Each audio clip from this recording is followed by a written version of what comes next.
Hey y'all. So by now I know we've all seen the videos of the little black boy and the little black girl who has been kicked out of their predominantly white private schools due to their unnatural hairstyles. The little boy who looked like he couldn't be any older than 6, maybe 7, had locks, and the little girl had what we call box braids or Janet braids or whatever. Um, in both cases, the superintendent or whoever ran the school stated that the kids were being removed from the school because their hairstyles were against the dress code. Of course, people are outraged. People are crying foul. They're crying racism.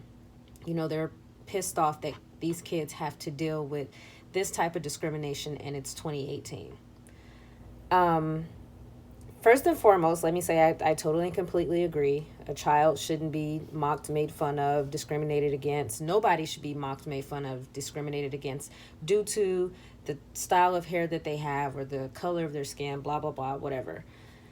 Um, but during like the process of watching these videos and just with everything else that's going on in the world and the racism that's being unearthed due to the person that we have sitting at 1600 Pennsylvania Avenue, the Holy Spirit kind of dropped something in my heart that it told me that I needed to get out.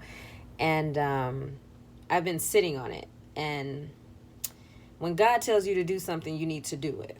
So what I did was write it down, because if I didn't write it down, I would have went off on a tangent and we would be here all night. And I don't know about y'all, but I feel like going to bed sometime tonight. It's kind of late, kind of past my bedtime as it is. So I'm going to say what the Holy Spirit wanted me to say and go on about my way.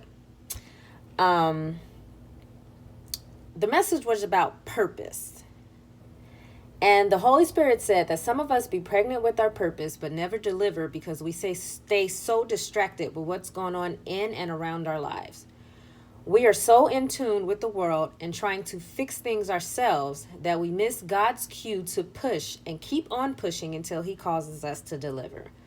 We strive after every vain and fleeting thing in the world, hoping it'll cause us to become fulfilled, yet we totally neglect to feed, nurture, and grow through Christ the purpose that has been placed inside of us. He said, because of this, our babies and the other people that are depending on us to walk in our purpose are suffering. Woo, child, that was a lot. But it made a lot of sense. The black community is so shattered and torn apart and broken down and torn down that we're having a hard time finding our way, you know? But situations such as these babies getting kicked out of school because of their hair, because of things that in our culture are normal, things that in our culture we're used to seeing, things that's accepted in our culture is not being accepted in other cultures. And if we were to collectively get ourselves together, stop chasing after everything that we think we have to have, or everything that we want, if we start getting ourselves aligned with Christ so that we can start living out and walking in our purpose, our kids wouldn't have to deal with the stuff that they're dealing with. We wouldn't even have to deal with the racism and stuff that we're dealing with, because God will position us in such a way that we would just be untouchable, you know.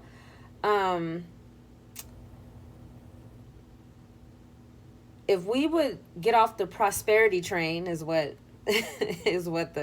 what was dropped in my spirit. If we were to get off the prosperity train and get on the purpose plane and truly live out our purposes, trust God and allow Him to lead us, our kids will be covered.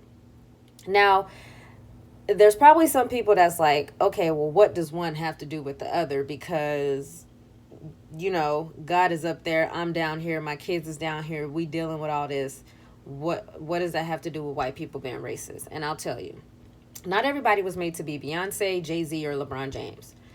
Not every young woman was made to be an IG model or a rapper's wife or girlfriend. God created us, His people, black people, beautiful brown people in every shade and imaginable. But he also created us to be doctors, teachers, librarians, judges. He created us to own and open companies, not work to death for somebody else's company. He didn't create us to go into a job that we hate every single day because it pays well. You know, if we had enough black people going to school to be teachers for our children, someone who could represent us for our children, then our babies wouldn't have to suffer this discrimination crap that they're suffering. I know teachers don't make a lot of money, but when you are walking in your purpose and living out the will that God has planned out for your life and allowing him to lead you, then you know that your provisions don't come from the world. It doesn't come from the man. It doesn't come from your boss. It doesn't come from HR. Your provisions are come from God. So everything that you need, everything that you think you're going to need, everything that you desire, he's going to take care of all of that because you're doing what it is that he has placed you here to do. Everything that you need will be covered and everything you desire will be taken care of because that's the kind of God we serve. You chasing the money, going after these jobs and getting these jobs that pay $100,000 plus in a year. But at the same time, you sacrificing your health. You coming home stressed out. You cussing out your kids. You cussing out your significant other. Everybody else in the house. You getting ulcers. You know what I'm saying? Like, you using every little bit of sick leave that you have because you just absolutely hate being at that job. Because you're only there for the money. It's not fulfilling you. It's not giving you that peace. It's not giving you that satisfaction. The only thing it's giving you is money to live the lifestyle that you think you're entitled to live. But in the meanwhile, the people that was depending on you to fulfill your purpose is now in limbo. And they're suffering because you decided that money was more important than purpose.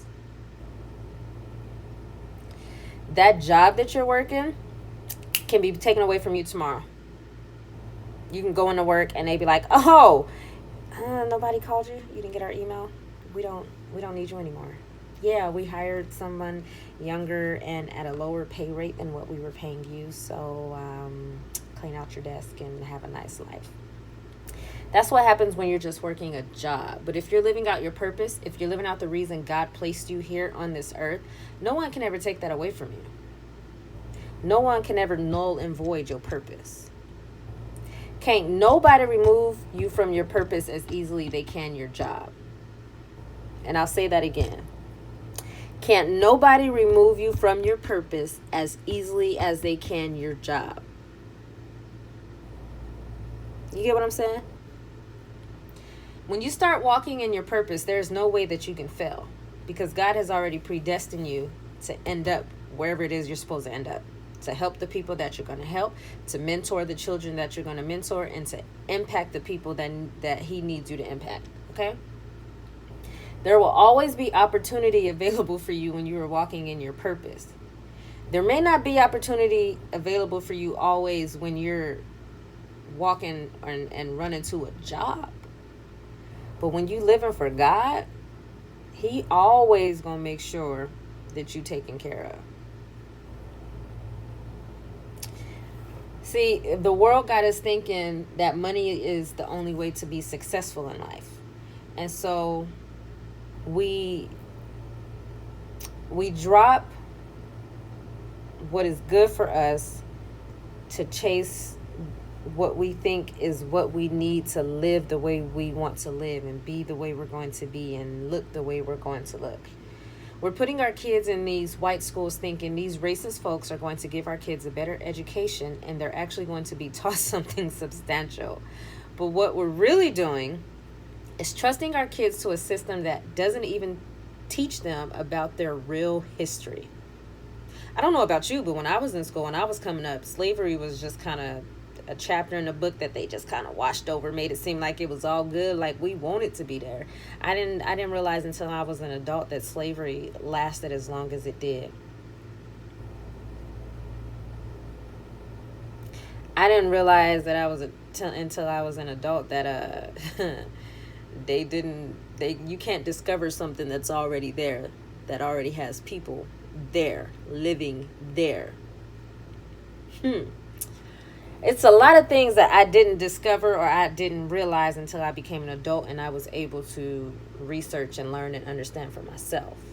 So we're putting our kids in these school with these people thinking that it's going to give them a leg up, and it's not. We sending our kids to get mistreated and discriminated against, and then we have the nerve to be shocked and pissed off when it happens. How many times have we sent our kids somewhere and something happened and we was like, yep, I should have listened to that little voice because I knew this was going to happen. Yep, she looked racist. I knew I was going to have problems with her when I dropped him off. That's the Holy Spirit telling us, no, baby. This is not the way you should go. Turn around and come back this way. But because we think we know better, we think we know best, we think we know all because these are our children, we're like, no. This is one of the top rated schools in the state, baby. They gonna see this on his resume and they gonna be impressed. Nah. Regardless of what's shown on paper, if a black man arrives to a racist organization for employment, all they're going to see is another nigger. Sorry about the ER, but y'all know what I mean. They're not going to see what's down on that boy's paper. They're not even really going to look at his paper. And don't let him have a name that they can't pronounce or they don't understand or they're not going to know how to spell. He going to be disqualified before he even gets his foot in the door. So we are not doing our kids any favor by sending them to these predominantly white schools because they're the best in the state. They're the best in the state for white kids. They're not the best in the state for black kids. This is why more of us need to stop worrying about what's going on in the world and stop trying to be the next Beyonce and Keisha Kayor and all those people. Not throwing any type of shade, but this is why we need to be walking in our purpose to be regular as black folk that our kid can strive to be. You always hear pastors say, you need to get on your grind because somebody out there needs you. And that is absolutely God's truth. If you don't believe it, I believe it for you.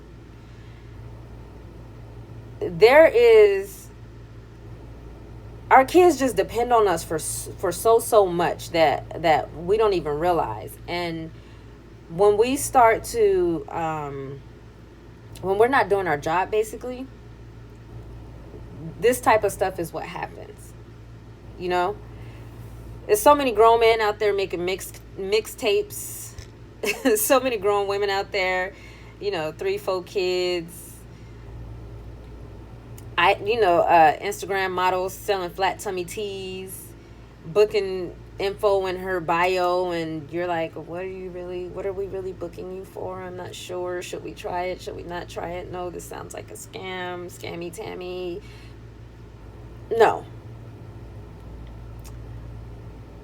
Our kids need us to stop trying to be the next 2 Chainz and instead get our butts in school so that we can be the next lawyer or judge that gets their case when they end up in a little bit of trouble. Because having a lawyer and a judge that understands you, that understands your background, that understands the struggles that you have went through, is going to get you a lot further than having to stand in front of someone who doesn't care about your background, doesn't care about the struggles you went through, doesn't care about your ancestral history. All they see is another little nigga in trouble, and they going to sentence him to half of his life in jail because he remembers him from when he sentenced his daddy to his whole life in jail 20 years ago. The nigga's just like his daddy, so we're just gonna send him upriver just like we did his daddy. They need to see their uncles and their aunties representing them, willing to give them a second chance, a chance to right their wrongs, instead of what they're seeing now. The white man throwing them behind bars for half their lives out of spite, and the inability to see them become who they could have been had they not ended up in a little bit of trouble and ended up in this white man's courthouse getting sentenced to 25 years in jail, in prison for a dime bag. Or being with some knucklehead ass friends that did something that they shouldn't have been doing, and because they was there, even though they said I ain't had nothing to do with it, I didn't know he was gonna do that. And even though the homie was like, He didn't have nothing to do with it. He didn't know I was going to do that. They still sending him upstate for 20 to 25 because you were present in the commission of a felony. But here we got the little white boys raping women and getting 6 months in jail. I don't understand. White dude shoots up a church and kills a whole bunch of black people, and they take him to Burger King for a burger before he gets put in jail. This is why we need to walk in our purpose and be there for our kids, so they are not suffering at the hands of a system that was never meant to protect them, that was never meant to help them, that was never meant to see them or help them grow. You get what I'm saying? They need us to be that legal counsel that's going to be as sympathetic to them as white people are to theirs. Our young black men and women need breaks and community service and suspended sentences just like the next person. Just because he messed up once or twice doesn't mean he needs to spend the next 30 years of his life in prison learning a lesson for the mistake that he made. And he needs to see representation of himself telling him these things. He needs to see that black judge sitting up there proudly. Yes, I went to school. Yes, I went to law school. I was a lawyer here, and then I became a judge so that I could help young men like you. So what do you say? What do you think we want to do? What do you want to do? And I'm not going to give up on you. He needs to see legal representation. I'm not going to give up on you. He needs to see somebody besides his mama or his grandma that got his back that's saying, I'm not going to give up on you. Our kids don't have that. I had one black teacher when I was in school coming up. One. And she would snatch your wig if you got out of pocket in front of some of her white coworkers. Her name was Miss Williams. Miss Williams did not play. One black teacher. One teacher representing me. And I used to always want to be a teacher when I was younger. But I guess God saw fit for me to teach other ways. But our kids need us. Our kids, it's just, we need to show our kids that we don't have to be on TV for people to know our name. We need to show them that we can make a huge impact within our communities as business owners, doctors, something as simple as a teacher's aide, just by being a representation of something our kids need to see. Nothing is going to change if we don't stand up and start coming together to make things change for our kids. We should be having panels of people coming together, business owners of those Fortune 500 companies, business owners of skincare lines, business owners of like lawnmower companies.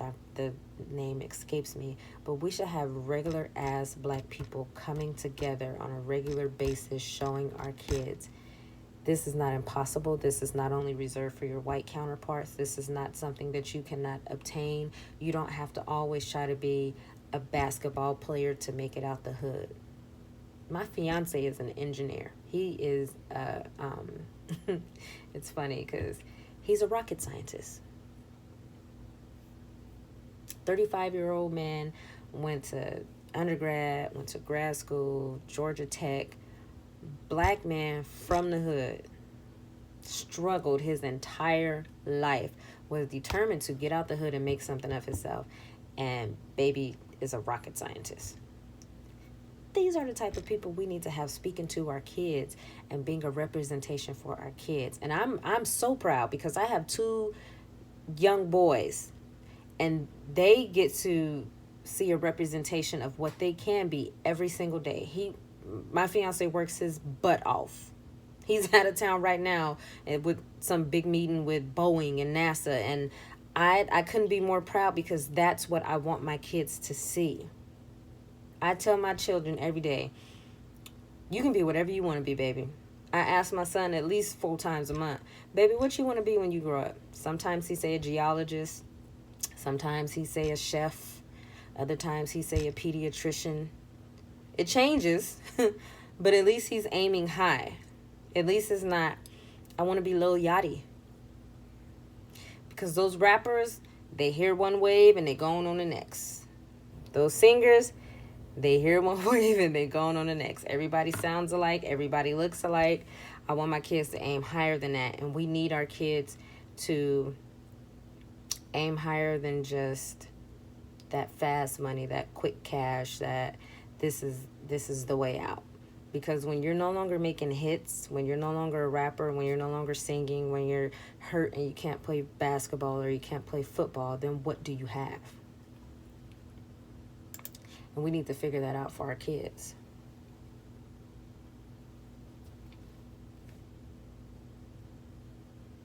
We can blame white people. We can call them racist. We can, say whatever it is that we need to say to make ourselves feel better for not taking responsibility for our kids. But at the end of the night, at the end of the day, it's really up to the black community to save ourselves. White folks is just doing what they've been doing for thousands of years. And I'm inclined to think it's because, this is going to be mean. Forgive me, Lord. I'm inclined to think it's because their intelligence hasn't evolved far enough for them to know it's wrong. Either that, or it's just so ingrained in them that they don't care. Irregardless, the black community is ultimately the responsibility of the black community. It drives me crazy because we get so focused on being equal to them and having their acceptance that we stun our own growth and make ourselves smaller so that they are not intimidated by who we really are. You see what I'm saying? We're sitting around relying on someone else to tell us who we are and how far we can go based off of an educational system they put into place. And they make sure to tell us that we can never be equal to them, nor can we ever go higher than them. So in turn, we become so focused on equality and proving them wrong that we forget about the infinite possibilities that's found in God. We focus so heavily on being discriminated against and, inequality that we give up the fight before we even get into the ring. God can't give us the victory to a fight we refuse to even show up to. You want me to say that again so you get it? God can't give us the victory to a fight we refuse to even show up to. Everything is possible with God, and if you get your faith right and align your life with God's purpose and will for your life, you can live in ways that you never imagined possible when you were submitting to the will of the world. Okay? Nothing is impossible with Him, and I mean nothing. No type of discrimination, hate, prejudice, inequality, nothing can stop God from fulfilling His will and your purpose in His life. I was listening to a sermon the other day online, and the pastor said, nothing is impossible with God. If it looks impossible, it's deception. And it's a whole lot of deception going on right now. But we need to stop being deceived into thinking our children's best interest or our best chances at life are wrapped up in receiving education and handouts and accolades from people who don't see us as equal to them. Period. No matter what we do, no matter how hard we try, no matter... Serena Williams has won I don't know how many awards. She is the best to do what she does, and she's still discriminated against. This woman is drug tested more times in a week than any of the people that she plays against. Why? Because she's black. They can't believe that a black woman is this good and is beating out all these other people. And she has proved to them time and time and time and time again how good she is. And they're like, it has to be something she's doing. This is not natural.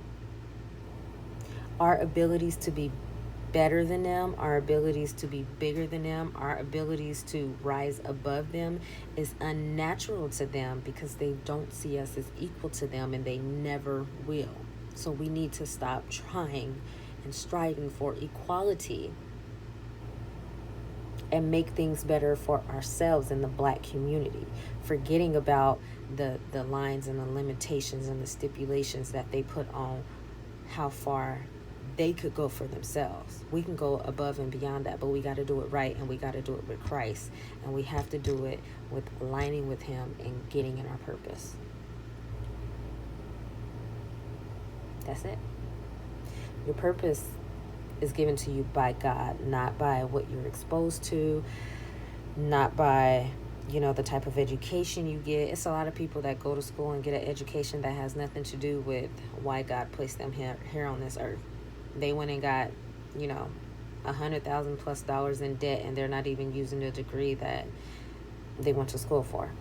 Because when they aligned with God, he showed them what their purpose truly was, and now they out there living their best life. All because they submitted, and they was like, I'm going to do this, and I'm going to do it right. So we have to do better and be better for our kids. We have to stand up and take ownership and rely on God, and just really rely on Christ to lead us to where we're supposed to be.